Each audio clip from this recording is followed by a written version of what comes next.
The bad years, the crisis years, the Dow dropped by about 50%. And since then, and people panicked and got out, of course, even in the mutual fund business, and particularly in the ETF business, a lot of net liquidations at the lows. And now we're back. I think the gain from that level is maybe 200%. So it shows you that when you act on the emotions of the marketplace, you're making a big mistake. I stay and always have said, stay the course. Don't let these changes in the market, even a big one, that was a 50% decline. Don't let that change your mind. And never, never, never be in or out of the market. Always be in at a certain level.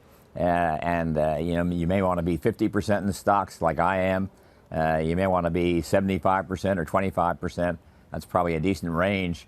But never be out and think you can get back in, because your emotions will defeat you totally. One of my favorite Jack Bogle lines is when somebody says buy and hold is dead, or when they ask you, is buy and hold dead, what do you say? You always say, depends on what you buy, right?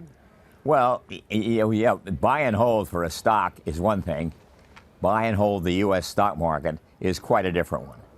What do we have going for us in the U.S. stock market? Leave aside how hard it is to pick the winners, how few people really ever heard of Amazon 25 years ago, to say nothing of Google, maybe a little more than that, maybe 30 years ago. So if you hold the stock market, you will, not to be corny, Bill, but you will grow with America.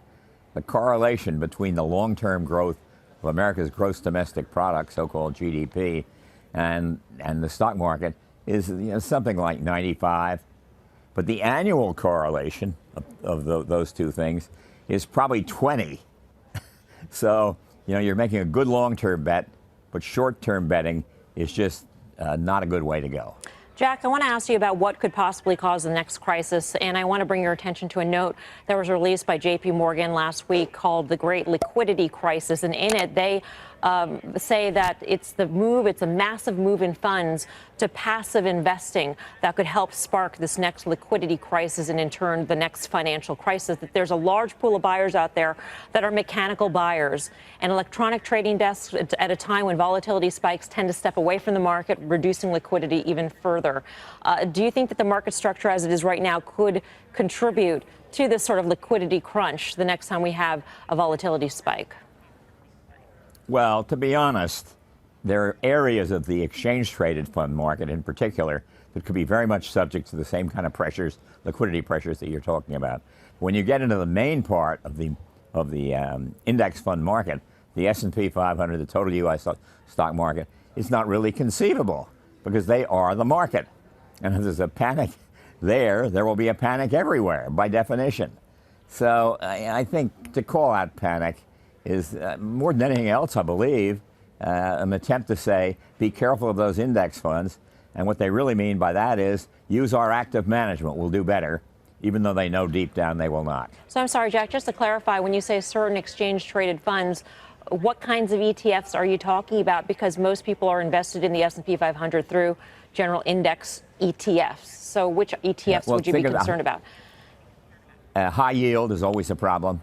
They've had liquidity problems before, and they may well have them again.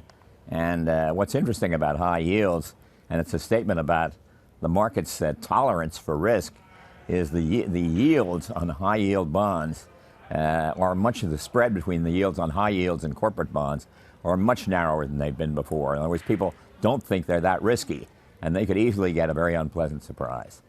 Jack, we've been reflecting on 10 years since the financial crisis for much of this week and asking most of our guests if we're safer now. Do you think that the crisis that we saw 10 years ago could be avoided today because of the tools that we've used previously and the safeguards we've put in place? Or are there blind spots that we just haven't seen yet?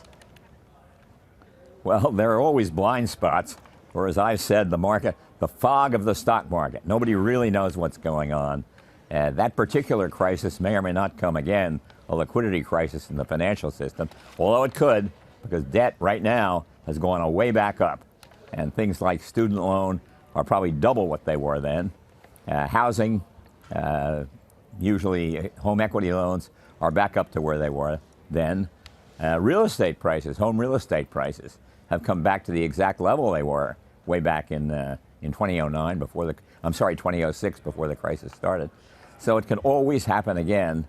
But what we really know, or don't know, is there are risks that we know, but there are risks that we don't know even exist. And that's the problem. Every crisis is different. Right. Every bear market is different. And there are a lot of signs of exposure in the market, but I think nothing right now that would cause me to get out of a long-term investment program, and certainly nothing that would stop me from continuing to put away my $100 or $200 or $500 every month in my 401k or my IRA thrift plan. Alright, thank you guys for watching. I hope you learned something new today on investing. If you enjoyed the video, make sure to destroy the like button, and as usual, if I missed anything, drop it down in the comment section below. And if you're new here, please subscribe for more videos and real investing advice.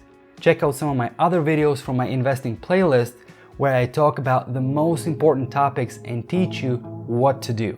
So, until next time, stay the course and keep investing on a regular basis.